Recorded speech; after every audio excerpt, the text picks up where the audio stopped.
everyone, thank you so much for joining us today. It's a great pleasure to welcome you to our last in a week of webinars on keeping faith in the climate. I'm Aisling and I've been volunteering with Rachel, our Faith Outreach Officer at Hope for the Future, who'll be leading today's webinar. Hope for the Future is a climate communications charity which works nationally to equip communities and individuals to communicate the urgency of climate change with their local politicians. We feel it's vitally important that MPs and constituents have rich and challenging conversations about the climate. Also, we believe that local grassroots democratic engagement is essential to this. This is the last week in our webinar series, and we'd like to thank the European Climate Foundation for funding our events project. So far, we've had on Monday connecting spiritual practices to our approach to climate change. On Tuesday, we considered faith-based conservation, and yesterday we hosted a discussion between the Abrahamic religions on the theology of the earth. Today, we'll be looking ahead to the role of faith communities during the build-up to COP26 and how we can encourage the integration of faith and the decision-making happening next November. Some housekeeping before we start. Firstly, we'll be recording this webinar, so it will be available on demand for you to watch again and share. We'll be sending all our attendees a follow-up email tomorrow directing you to Hope for the Future's latest resources, more webinars like this, and more information about next steps and how you can get involved. You can get involved today by posting your questions in the Q&A box at the bottom of your screen and upvoting those questions you'd most like answers to. Please do follow us on social media and use the hashtags #HFTFwebinar, #CommonHome, or #KeepingFaithInTheClimate. Also on your dashboard will be a chat box. Please do use this as a space to introduce yourself and to chat with other webinar attendees during the session. I'll be monitoring this chat throughout today. And finally, at the end of the webinar, a feedback form should pop up in your browser. Please take the time to fill this in. It's only short and it's a huge help in our evaluation. So I've got Rachel here. Hey Rachel. I think it would be really great for people to kind of know who you are. So I have a question for you, which is who are you and what led you to working for Hope for the Future? So my name's Rachel and I'm the Faith Outreach Officer for Hope for the Future.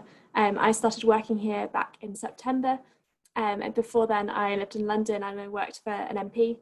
At that point I was already very interested in climate change and environmental policy more generally. But I wanted to do something that focused a little bit more on democratic engagement and encouraging constituents to get in touch with MPs on climate change.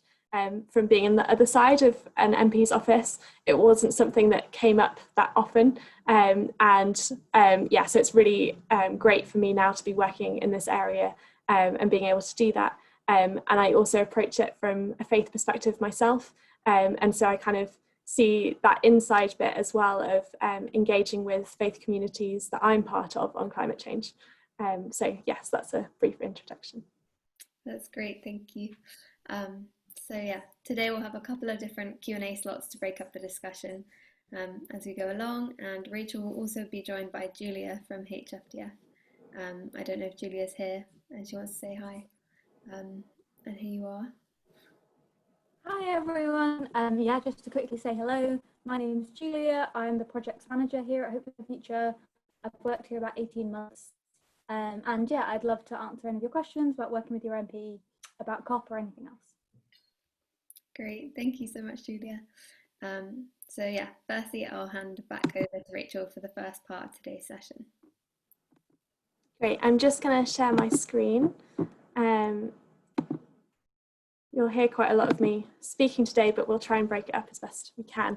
So there are going to be kind of 4 parts to this discussion today.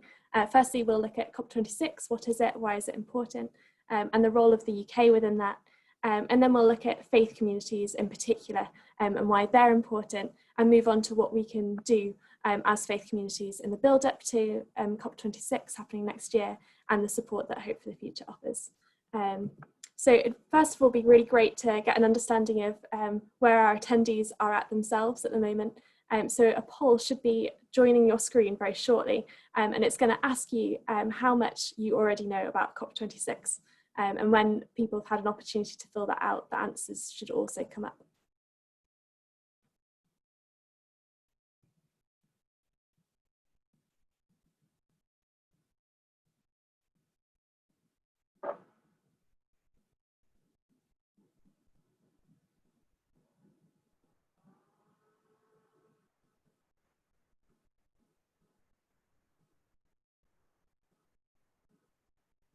Great, and I don't know if that answers yeah, here we go. There we go, we've got a majority on not too much, which I think was probably about expected, and hopefully everybody will learn something at least new about COP26 today. So COP26 is sometimes, or has been nicknamed the Olympic Games of climate change. So it's the high level decision-making body on climate change at the UN. COP stands for Conference of Parties, which is just to say the meeting point of lots of countries. And 26 is about the number of COPs that have happened to date. So they happen annually, and this is the 26th COP that has happened. It'll be happening hopefully in Glasgow next November, postponed from this year to next.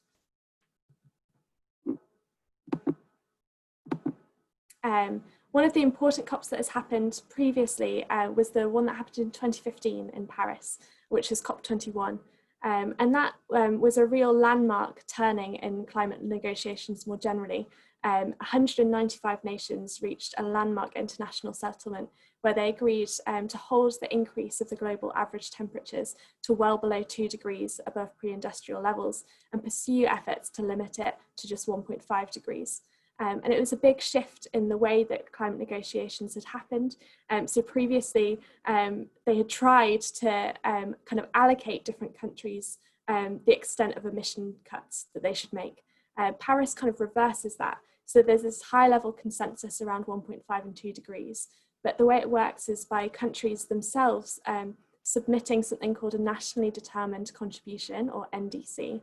And that's just them saying, this is our target that we will try and implement over this next period of time. And then the hope is that this kind of builds, the scale of ambition increases over time, building towards 2050, where globally we should hit net zero, and that's kind of estimated to be like a 50-50 chance of staying at 1.5 degrees if globally we reach that target. So every few years there's a global stock take, a measurement of where we're up to, and then every 5 years, countries are meant to be submitting an updated nationally determined contribution. At present, the NDCs that we have to date aren't enough for us to stick to that stated aim of 1.5 and 2 degrees. The UN Environment Programme report from last year says this, by 2030, emissions 27% and 38% higher than is needed to limit warming to 2 degrees and 1.5 degrees respectively. So we're a way out. NDCs are compatible with 3 degrees of warming. And so we have this, what I'm going to term today, like a commitment gap between that high level aim and where we're actually up to. And this, I think, leads us on to considering some of the functions of COP26. So we're moving a little bit from what's happened previously at COPs, where it's been about either getting to the point of the Paris Agreement being agreed, and then agreeing some of the rules about the implementation in what's known as the Paris Rulebook, to this kind of phase of implementation of NDCs and scaling up ambition over time. So loosely, we have like an accounting role. So this is quite a neutral role. It's just that COPs are the mechanism for collating all the NDCs and accounting for emissions globally and to which nation they belong. And then we have an admonishing role, which is a more negative role. So it's about highlighting the urgency of scaled ambition. And it's a bit of a like proof of concept really for the UK as host here, in terms of what will happen with the global community for what's the mechanism going to be for dealing with countries who aren't perceived to be pulling their weight. So that's quite a negative role. But then finally, we have the role of the animator. And this is a more positive role. It's the role that we might ascribe to non-state actors such as faith communities. And it's a bit of a like information sharing arena for where we see climate action taking place really well, and encouraging from a kind of positive vision of where we want the world to go over the coming decades. And another poll is going to pop up. And it's going to ask you which of these roles do we think the UK as host should be placing most emphasis on?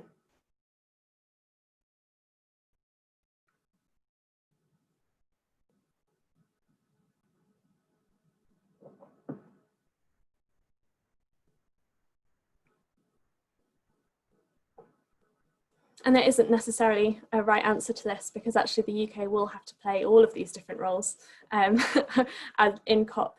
But it might be interesting moving forward to see whether COPs have to take on a slightly different balance of these three roles. Hopefully the answers will pop up. That's really interesting. So most people have gone for the animator role as where the emphasis should be. And I guess that's really relevant to our discussion today in terms of faith communities. So we'll see where we get to. So the UK in host has an important role. There's kind of a informal saying which goes, if you host it, you own it, in climate diplomacy. So the UK will be really keen to demonstrate its own leadership. And actually a lot of the analysis around the Paris Agreement was how well the French government did in terms of the build-up towards COP21 and the diplomacy efforts that they put in. And actually COPs are relatively short, so next year will be 12 days. So a lot of the work has to go in pre-conference. So I'm expecting to see a lot of references to a statistic that comes up quite a lot in the UK Parliament, which is that our emissions as a nation have declined by 42% since 1990. And that gives us the fastest decarbonisation of the G7 economies. We also have a strong historic track record in terms of some of our historic legislation. So cross-party agreement was reached in 2008 to bring in the Climate Change Act. And this set us the target of a reduction of 80% of our emissions reducing from 1990 levels by 2050. And it also introduced the Committee on Climate Change, the independent government advisory body, and set us our own carbon budgets in our national law. And then we updated that last year from 80% to 100% reduction of 1990 emission levels to 2050. And that's what gave us our 2050 net zero commitment. On the flip side, there's a case for being like, actually the UK isn't doing so well. That's partly because a lot of our reductions to date have been based on what's happened within our power sector. And that's a really good news story in terms of the policy that was put in place and how well that's been implemented. But equally, it's very centralised, and to reach net zero, the UK has to focus a lot on other sectors such as transport or housing, which aren't centralised. And you can't, for example, retrofit the 29 million homes in the UK with a snap of the fingers. You've got quite a long lead time in a lot of respects for the implementation of those things. And you might want to compare it to things like the smart energy meter installation that's happened over the past few years and some of the difficulties with that. So it's going to take a lot of effort to make the structural changes we need to reach net zero over the coming decades. And we need really good democratic engagement to make sure that that's done in a fair way. We're also not on track for our current carbon budgets. And there's also this argument that actually, if we are to reach net zero globally by 2050, then somewhere like the UK, which is the 25th largest economy and has a lot of technical and scientific expertise, shouldn't be aiming to land at that goal on 2050, but they should be doing it a lot sooner. And I'd be interested to know what our attendees think about this net zero for 2050 target.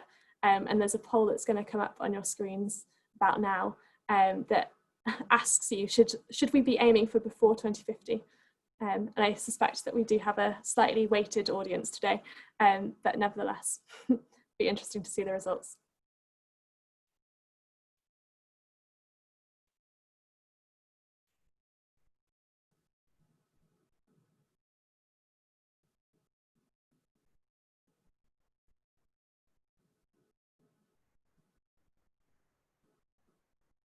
Oh, we've got 100% on yes for our poll results. Great. So last month, the Committee on Climate Change, the CCC, released their annual progress report to Parliament. And they said this: progress is generally off track in most sectors. This represents no change from the previous year. And I think that sentence is particularly important for two reasons. One of them is, as I mentioned just now, about lead times. So every year we are spending 3% of our time between when that target was introduced and 2050. So while a year doesn't feel like much, actually it makes a huge difference. And the second reason for highlighting this is to do with that idea of you host it, you own it, because actually the UK needs to be walking the walk. And in the last year, we can't really say that we've made that much progress in this area, and that will make it a really difficult sell to some of the other countries.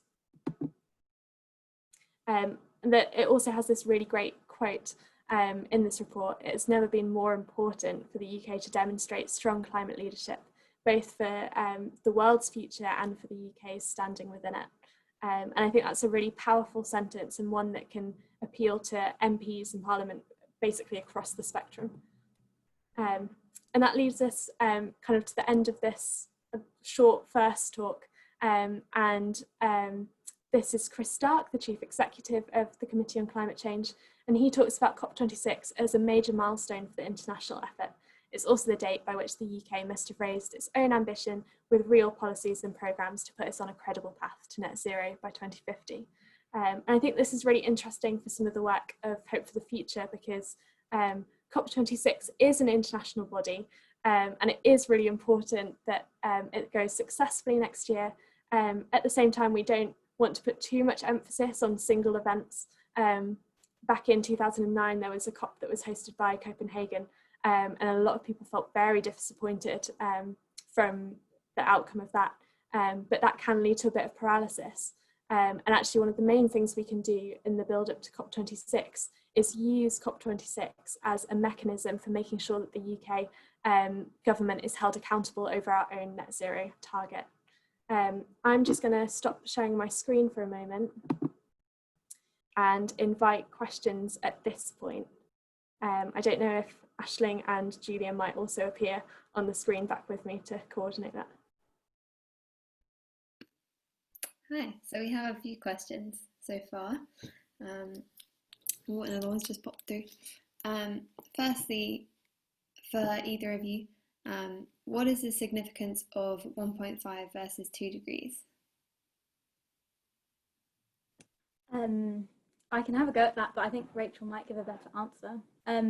I think it's difficult. I know that there is a report on about this difference, and it is in some ways a political difference.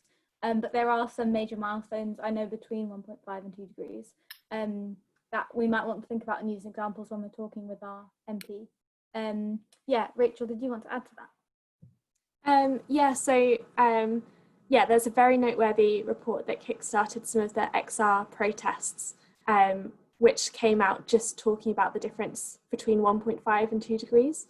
And that is a very scientifically based report. And I think it was actually commissioned off the back of the Paris Agreement. And when they enshrined that kind of difference or intent around those two figures. I think also it's important to say that that 1.5 figure was very highly kind of lobbied for by some of the small island states, because one of the things about 1.5 degrees is actually sea level rise as a consequence of that will cause those islands to disappear. So it was very important to them. But I guess the other thing is these figures have political significance for good reason, because they are based on the science. But actually, of course, there isn't that much of a difference between 1.49 degrees of warming and 1.5 degrees. Really, it is a story of the more we emit, the greater the effects are going to be. And actually, if we, even if we don't meet net zero in 2050, we do need to meet it at some point, because for as long as emissions are rising, the longer this effect of rising temperatures as the global average is going to increase as well. Great, thanks. The next question we have is, what do you think was the main impediment to making significant climate breakthroughs at the previous summits since Paris? Oh, I think it's a mix of things. I don't know that I'm the best authority on this. I think certainly there was disappointment around Madrid, which was COP25, which happened in December last year. And I think part of that was just that there was a very short-term notice on it changing countries, which meant that a lot of the kind of groundwork for that being successful didn't happen. there might also be like an element of complacency of like having reached Paris, and actually COP26 is the first time that countries have to update their nationally determined contributions. So in that sense, there hasn't necessarily been as much pressure to continue to demonstrate like momentum on this issue at kind of the COPs over the past 5 years. And that would be kind of part of the reason why I really hope that COP26 marks a shift in that. Great, thanks. We have lots of questions, so tell me when to stop. The next question we have is, how much do you think it matters what the Scottish Government does in build up to COP26, given that it's in Glasgow? From Heather. That's an interesting one. What happened around kind of January, February sort of time was unfortunate. There was some headlines around a dispute between Whitehall and the Scottish Government over one of the venues. And I think this would be a really kind of credible case for the UK and the Scottish Government coordinating really closely and trying to all this talk about its Scottish independence and that sort of thing, actually working together as governments and being like, actually, as a UK, we are the hosts together. So I'd like to see that coordinated. I don't know how much of an impact that will have, but obviously in terms of having these COPs in a city requires like thousands of people to be hosted. And so the UK government has to work quite closely with people actually in that city to make that happen. So it'll be highly embarrassing if there is a fallout between the Scottish government and the UK. And I would hope that there's some good behind the scenes work going on around that area. Great, thanks. Next question from Sarah. What can we as citizens be doing to help create groundswell in the lead up to COP26? I think I might wait until the second half to answer that. But yes, hopefully that will be answered. Great. The next one is, what do you want to see the government doing in the next 6 months? I think, Julie, you can start on this one. Yeah, sure. Well, last month we did see the CCC progress report, which had, loads and loads of recommendations for the government. And some of them aren't even big tasks. Some of them, I think some people have mentioned it in the comments about things like including aviation in our domestic emissions, things like that, that like aren't even things that we have to start spending loads of money on, just things that we have to start counting and like thinking about. And then obviously we've had the Citizens Assembly on climate change, and we're expecting a report from that, and that should be something that we really can mobilise around and use, because it's something that Parliament has commissioned, and there will again be lots of recommendations. So those are both really great resources to be like pushing the government on. Anything else you want to add, Sarah? Rachel? I think just it is to note the Climate Assembly has been commissioned by select committees. So it is coming from Parliament, but it doesn't necessarily, there's no commitment from the UK government at the moment to take those recommendations on board. I think that's quite an interesting contrast between the French Climate Assembly that's been happening, where they have said that they are going to have some mechanism of incorporating that. And I think that's been interesting as well, because that has been much better funded than the UK one. So it's an interesting thing about the UK government actually signalling its intent with some resources to back that up as well, which so far has been a little bit touch and go in many areas. How many more questions are there, or should I move on to the second part? We have 5 more questions from the Q&A box, so it is up to you. Great, let's take a couple of them, and then I'll say at past I'll move on to the second half. Great. What strategies are you using as HFTF to influence policy and political leaders to ensure protection of environment, move towards net zero emissions? And what are your submissions to COP26 in making a shift? Hope that makes sense. Rachel, should we answer the first half of that later on? We can speak to it a little bit now, I guess. It's partly, I think, about So at Hope for the Future, we don't take a political line and we don't lobby on particular asks. What we say is that we're holding the government to account on what they've already promised. And actually, it's quite helpful for us that they've promised net zero by 2050. And we therefore need to hold them to account to sticking to some of those policies in place. And the Committee on Climate Change is a really good resource for us because they are acknowledged and set up as the independent government advisory body.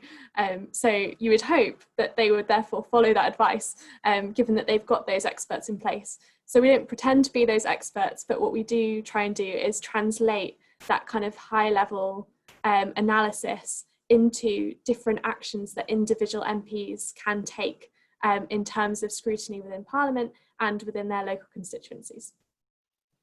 Absolutely. And just to add to that, I think part of it is also making the constituents that we work with, who we're encouraging to talk to their MPs, making them aware that they don't have to be experts on all of the really complicated things either. And from the MPs that we talk to and their point of view, just to have someone email them or walk through their door and want to talk to them about COP and talk to them about these issues, your MP is not going to expect you to know absolutely everything, but to see that there is interest about this in their constituency and that there are people talking about this, quite detailed climate summit, is going to make them kind of pay attention. And from all their other sources and the other people talking to them about it, that then should start to build the kind of political momentum that we're talking about. But we can go into a bit more about that later on.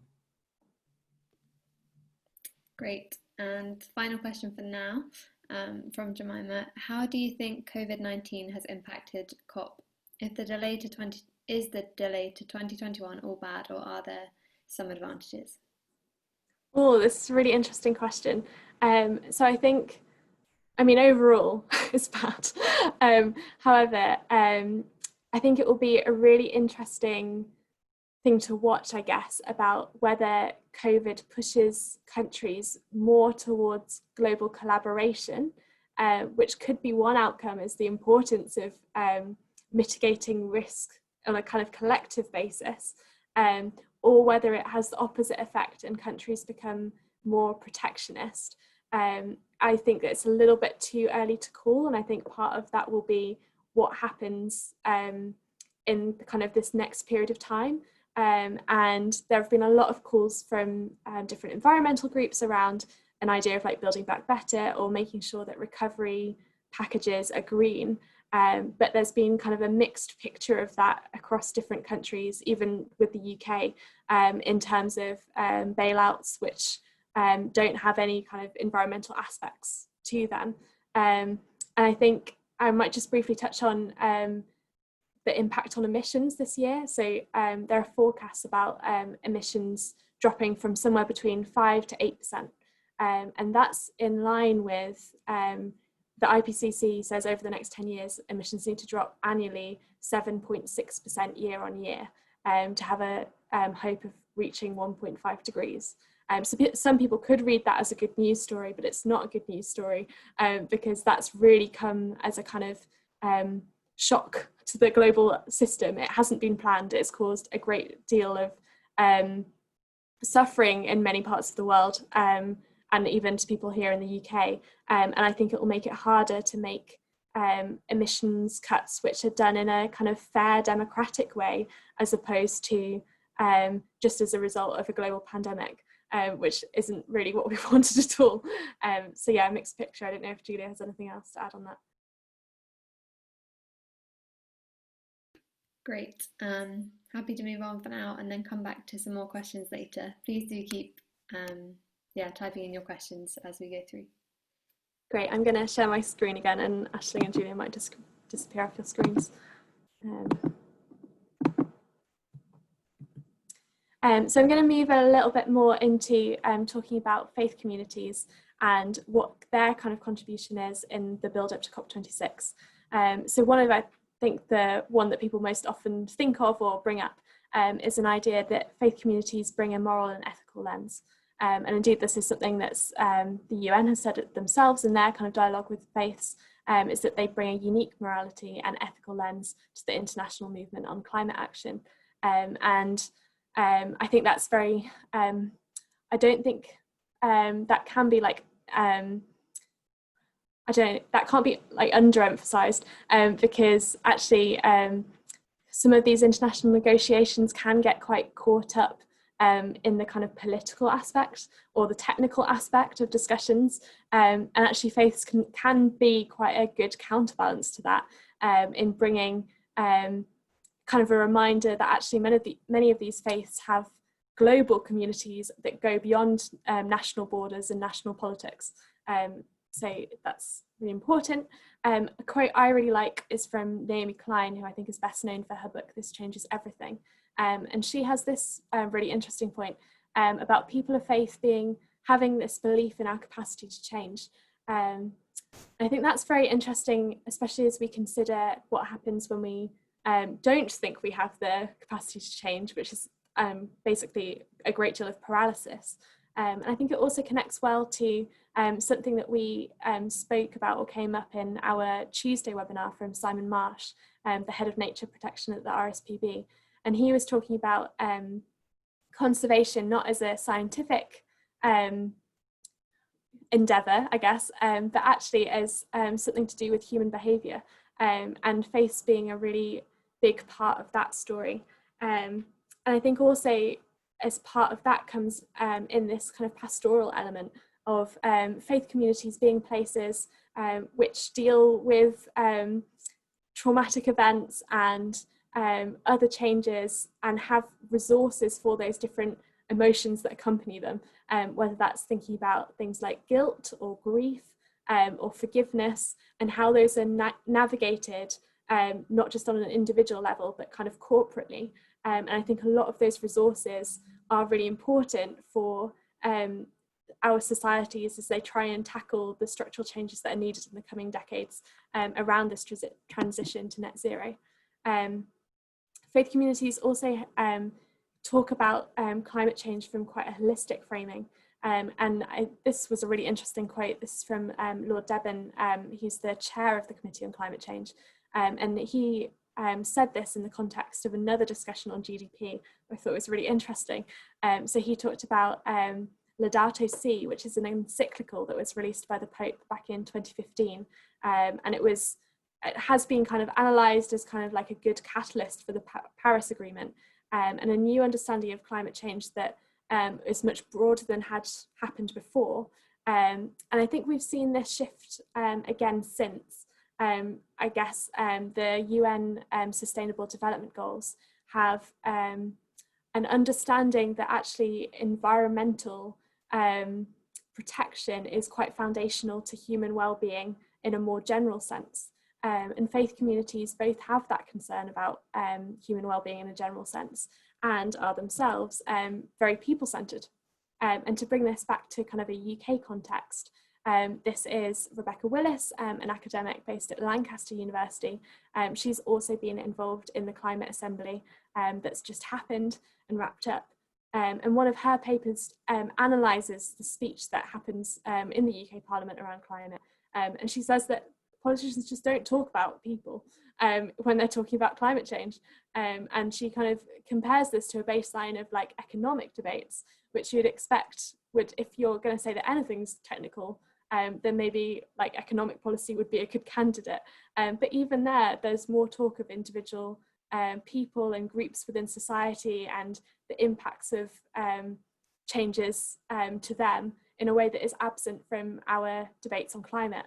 And so something that we hope to do in our work at Hope for the Future is introduce that very people-centred element into the way that we talk about climate, and for MPs to have an understanding of their constituents and how different policies over the coming decades, especially around things like transport and housing, which will affect most people, how that's going to retain a focus on people, because actually if that's ignored, then that will probably lead to bad policy, and that will have implications for how successful we are in reaching net zero. Another thing to consider is something else that was brought up in our Tuesday webinar by Tequila, and she was talking about framing and the importance of it, and how I guess this fits back with the idea of taking a very like holistic approach of climate change. And she was talking about how in her work faith groups are really important, and she connects climate change to their concern for well-being. And we had a question around like American evangelical faith communities in this approach, and her talking about how actually if you link it to their willingness to talk about or tackle disasters, then climate change becomes something that they are concerned about. And I think this works both ways. It works in the sense of when we ourselves are in faith contexts and connecting climate change to a lot of resources that the different faith traditions have that has come up in so many of our webinars this week, and making those connections in that direction. But also in Hope for the Future's work, we really try and make sure we're speaking in a way that fits with a framing that works for our MPs, particularly where MPs and their constituents have quite different political values. It's easy for a conversation to feel a little bit at odds, or for people not really to know how to approach it. So a lot of our training works from that perspective. And this is a slightly tangential story, but Catherine Hayhoe, who's she's a climate scientist, but also an evangelical Christian in the US. She has a really nice story about framing. So she says that obviously the fossil fuel industry is not not her favorite of all the industries, but equally when she's talking to oil and gas executives, she doesn't start from that premise. She starts from an acknowledgement of what they have done. And for her, she says, well, actually, the medical advancements that the Industrial Revolution brought about mean that she's alive because of the surgery that she had as a child. And actually, starting from that basis is a much more effective way to have that conversation. So I think this is just an interesting point on how we go about having conversations, and an acknowledgement that it's really helpful that faith groups operate at both kind of a global level in terms of different figureheads and leaders of faith communities, but are also very present at the grassroots level. And it's a really good opportunity to tap into an existing community where a conversation about climate and the effects it will have can take place. I think this leads on well to this kind of final point that I'm going to talk about in regards to faith communities, and that's about mobilisation. So we've already had and seen success of faith communities engaging politically. And Stephen Timms, the faith envoy for the Labour Party, talks about this in relation to the cross-party consensus around the 0.7% of GDP that we spend on international development. And equally in my work over the last year, there are lots of different times that people will mention to me either Make Poverty History or the Jubilee 2000 campaign, and the successes that those had in terms of faith communities coming together to engage politically.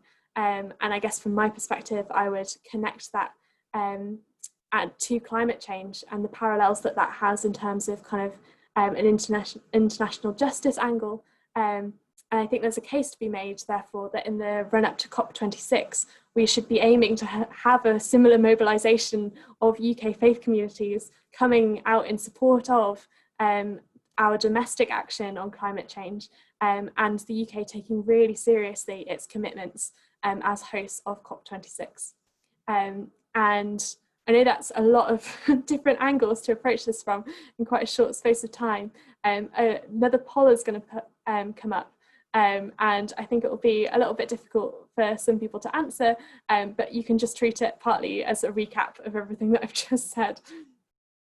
So it asks, select 3 of like different roles that faith communities could or should be playing ahead of COP26. And if you can think of ones that I haven't mentioned that you think are really important, please feel free to use the chat box to highlight those.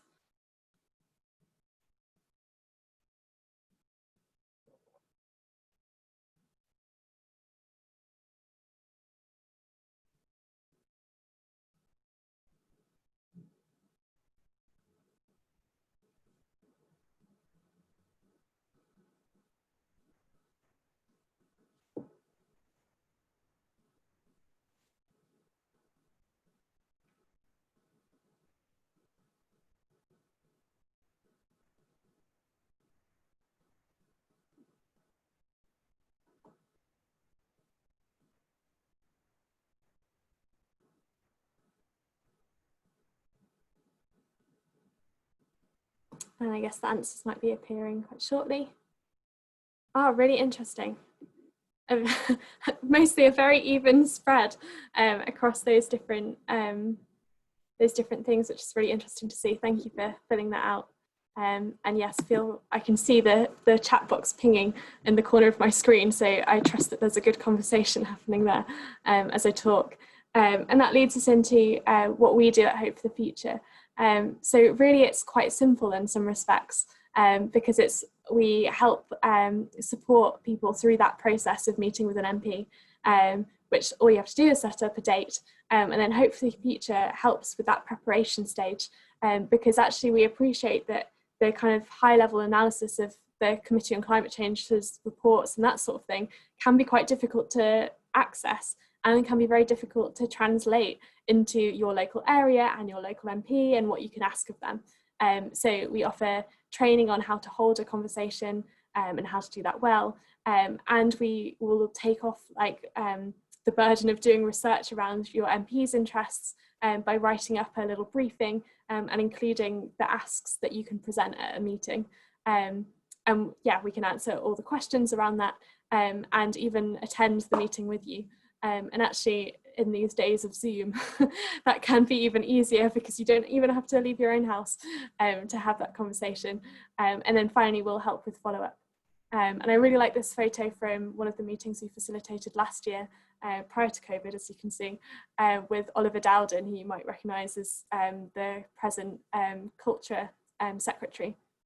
And you can see that he's holding like a frame that the group presented to him. And it was a really good example of just a very human, people-centred approach to an MP meeting, which gave a very human face and like focused on the connection part of meeting with an MP, rather than I think sometimes the perceptions of MPs of like not being sure of whether the constituent they're going to at their meeting is just going to give them a hard time over something, but actually starting from a position of common ground and building on that, and helping MPs to put into practice things that will get us on the road to net zero over this coming year is really helpful. And just to kind of show that this isn't just theoretical, I myself as part of, now that I have this job and have all of this information to hand and do training on it, I'm free to do this myself. I met with Olivia Blake quite recently after that CCC report and asked her to submit a couple of written questions and had a good dialogue with that. And you'll see that they got back to me 2 days ago when they received the response. And it's not always successful in terms of what happened. So you'll see that one of the written questions that got asked as a result of that meeting had quite a bog standard reply. It wasn't that interesting. But actually the other one did have some very interesting wording to it. And as a result, Olivia Blake has said that she's going to try and take that forward a little bit. And I guess that brings us kind of back to, okay, what are we going to do over the course of this next year in terms of preparing for COP26, and what does that look like? And from a Hope for the Future perspective, that looks like faith communities across constituencies getting in touch with their MP, having an initial meeting where they're connecting on a very human level, understanding an MP's point of view, asking them to do a specific thing in Parliament that we can have a tangible outcome from, and just building a little bit of rapport. Actually, once your MP has kind of met with you and you've had a positive interaction in the past, it becomes much easier to present new things to them, and their staff will know to kind of escalate a particular person. Yeah, I think it's important as well to say that it's not just about those very concrete political outcomes, but even just having that meeting where people from faith communities are saying, this is important to us, shifts an MP's understanding of a particular issue in terms of them having a frame of reference. COP26 then becomes something that oh yes, I've had 2 different meetings about this with churches or mosques in my constituency. So when they hear about it next, they'll probably pay a little bit more attention or slot it in with that conversation. And so just these kind of low level conversations on a constituency level then feed into the atmosphere of Parliament. and you can't expect in the space of maybe a 20-minute meeting to completely change an MP's mind on something. But what you can do is add a little bit to their understanding about an issue, and equip them with something that they themselves can do. And that can change actually the overall kind of perspective in Parliament of how much MPs should be prioritising this in the next year. And I think getting in place a UK net zero strategy is a really big part of that. And that leads us to, I think, one last question, which is, you know, slightly leading, and I apologise for that, which is about how you feel, having just listened to this conversation, about making contact with your MP or other decision maker. And I guess I personally would really love to see my inbox full of people, even if you're not really sure about taking this forward. We can just arrange like an initial conversation to work out what's appropriate within your context, and we can kind of help make this process as easy as possible.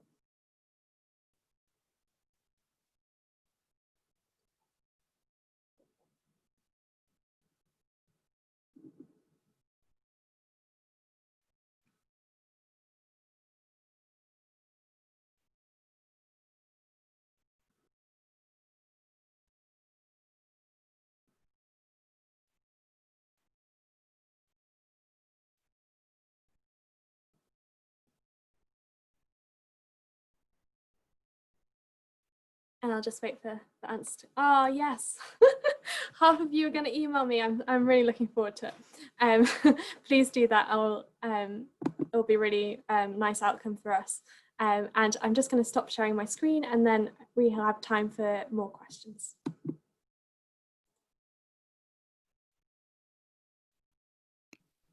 Great. We have a lot of questions, so I'll just get the ball rolling. The question that we didn't answer earlier was, what can we as citizens be doing to help create groundswell in the lead up to COP26? I think we have talked about this a bit, and Rachel went into some great detail there. And yes, we are here today to say, please do organise a meeting with your MP. I will also flag councils, although, you know, their role is slightly different. It's still something to be talking about. And I think the very general answer is talk about COP and talk about COP26, use the language around it, try and demystify it, talk to people outside of your, you know, your usual bubbles about it. I mean, bubbles in the more general sense than the COVID bubbles. And yeah, I think we can, you know, we've seen that there's been a national conversation around plastics and some environmental issues, and we can try and make there be a national conversation around this. So yes, that's basically my answer, is don't be afraid to talk about it. And Rachel's already put together some great resources, which she mentioned. We do have more resources to try and make it a more accessible issue rather than something that is incredibly detailed and difficult to access. And I think I might just add, from like a faith perspective as well, it's not just in the kind of political direction, but actually even if you're like, oh, actually I'm part of a, you know, say a church, and I don't think anyone else is that interested in this, or they have like different oppositions or whatever to it, actually meeting with your MP can be something to kind of report back on to your faith community, or something that you can run an event around. People might be quite up for inviting an MP for an event or panel thing that might look a bit different in this sort of time. But that's something that we can, I can definitely have a conversation with you about in terms of what we've seen work well elsewhere, because even just having those conversations is an opportunity for people to start to think a bit more about it, or be able to place further things that they see within something that they already are like, oh yes, so and so tried to like tell me about this and I didn't understand, but it must be important because they felt it was. So that kind of thing is good too. Great, thanks. The next question is, would you say that another factor that may need to be considered in regards to our lead in G7 decarbonisation is the prominence of oil production in other G7 countries, slightly skewing results relatively, or is that factored in already? I don't know if that's already factored in. I think it is a really interesting thing to consider. I think it's something that the UK needs to consider is its role in financial markets. So I think what's quite striking as well is that so we measure our emissions purely on a domestic basis. But for example, there are oil companies which have their HQs and their headquarters in the UK, and they'll have, for example, their annual general meetings in the UK, but the extraction of fossil fuels will be happening elsewhere.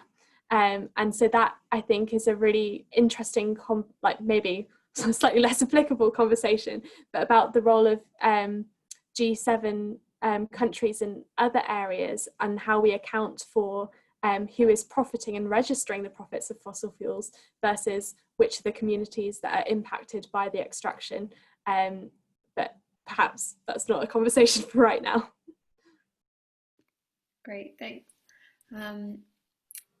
Next question, is there any kind of roadmap to say what needs to happen when to reach zero by 2050? So I think globally, not that I'm aware of that's comprehensive.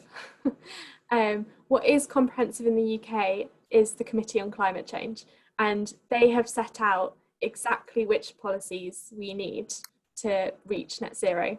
And I should also mention that Green Alliance, which is an environmental think tank in the UK, have something called a net zero policy tracker, which I believe if you Google will just happen, or someone from Hope for the Future might put it in the chat box now. But it basically shows the gap of our kind of stated intent on the policies that we have at the moment and the degree of policies that we need in order to reach net zero. So it's all laid out and they've costed it. And they're also kind of showing where the government has made their commitments on those different areas already and where there are still gaps. Absolutely. Maybe just to add to that from a kind of a hope for the future perspective, a really nice idea that we've been thinking about in some places is holding events or talk discussions, which could be on Zoom, along the lines of what does Exeter look like in 2050 or 2030? What net zero future look like? Making it local, potentially inviting some speakers who we can definitely put you in touch with to get local people thinking about that in a way that connects it to their lives and their communities and their sort of frames of reference. And inviting your MP along to that is a really great idea. Particularly a tip that we love to use is if your MP is reluctant, we often invite them to chair meetings or chair events, because that is a role which they like to say yes to, but also isn't asking too much of them. And it is asking them to listen to people who care about climate change for an hour or so, which is always a bonus. Great. Anne says, we met with our MP for Time Is Now and have received your pack. How much future contact would you recommend? Oh, that's interesting. I think it depends on the MP and it depends how that meeting went. And I'd love to hear more about your meeting after this if you drop us an email. We have some constituents with kind of regular meetings in place with their MP on this issue. So they have asked their MP for like a pre-arranged, like, oh, would you mind if we kind of set this meeting up to happen like every couple of months, and we just had a conversation about where the UK was up to and what you could next raise in Parliament.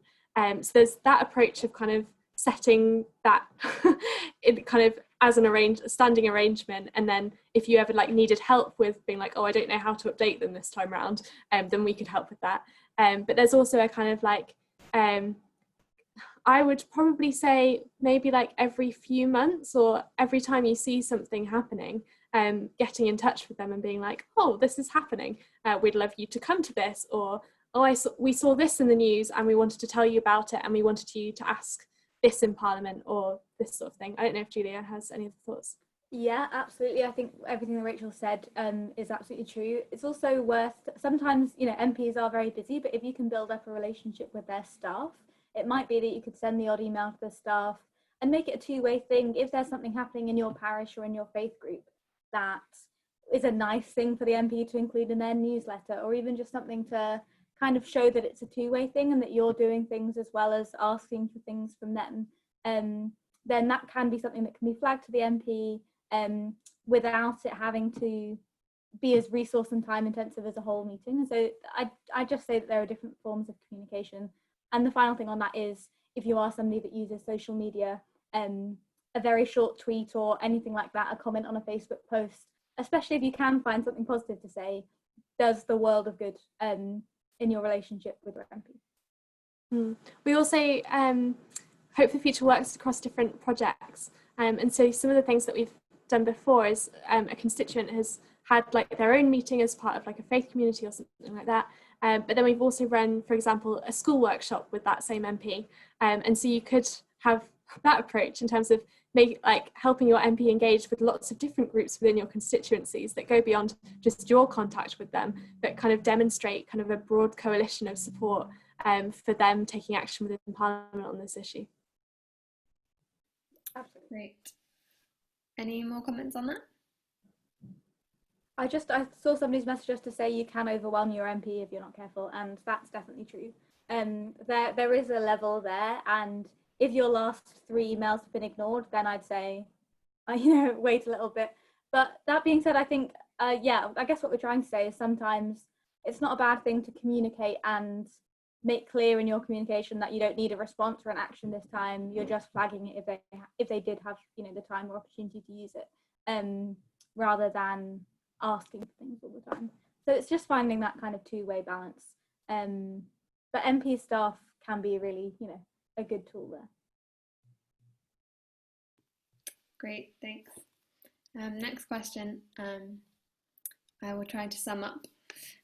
This person said, my fear is that whilst there are many progressive people of faith who see the links between pursuing climate justice and following God's will, whichever God that is, the majority do not. So how can we try to persuade those of different creeds of the validity of climate action? Rachel, maybe this is one for you. I think that's a difficult question.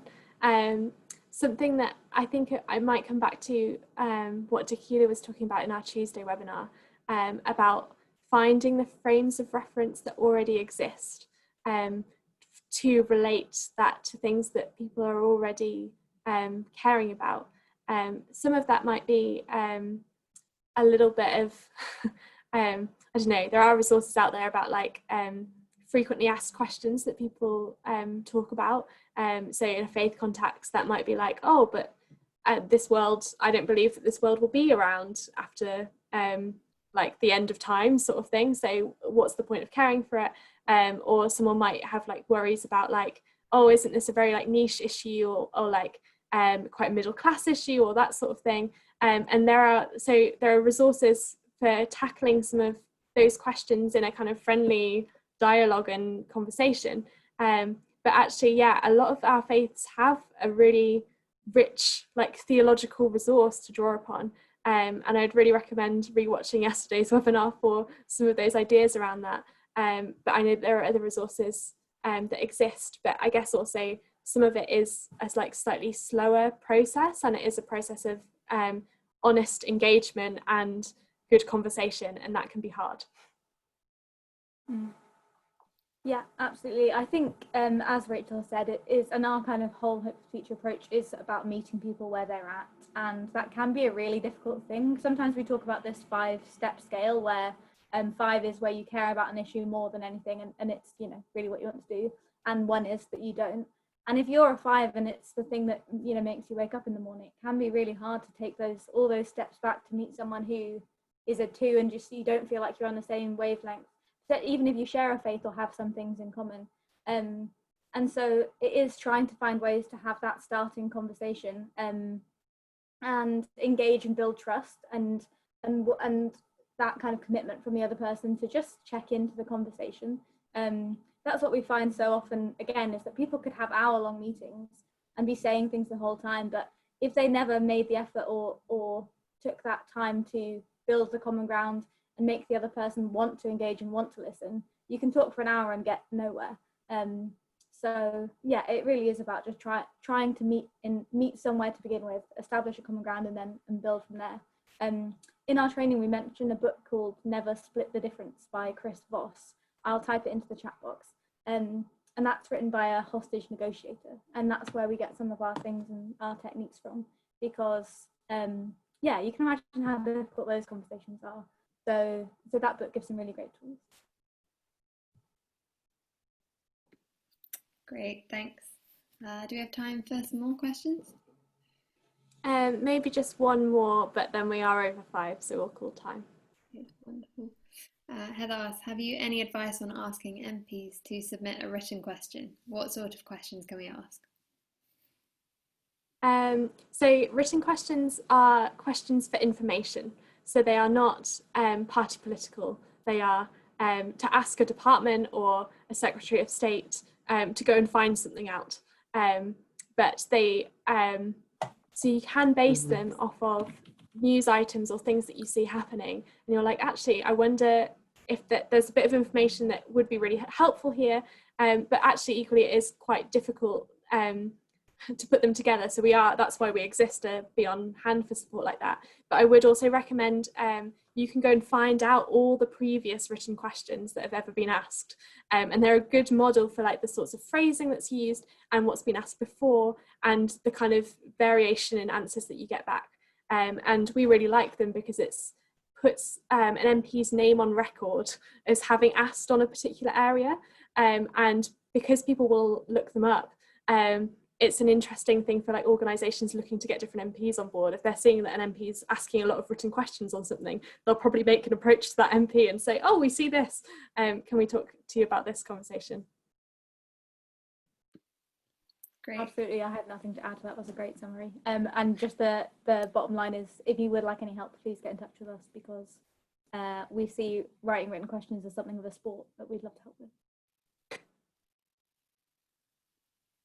Wonderful. Rachel, would you like to say? Yeah, so that brings us to the very end of all of our webinar series. And that's a really nice note that Julia just ended on, of like, we're here as a resource for you to use to have good connections with your local MPs and other representatives. So please just get in touch and we'll do our very best to help. As you exit today, a feedback form link will pop up. Please do take the time to just fill in those 5 questions. And yeah, we hope to see you in our inboxes very shortly and continue the conversation. Thank you for joining with us today.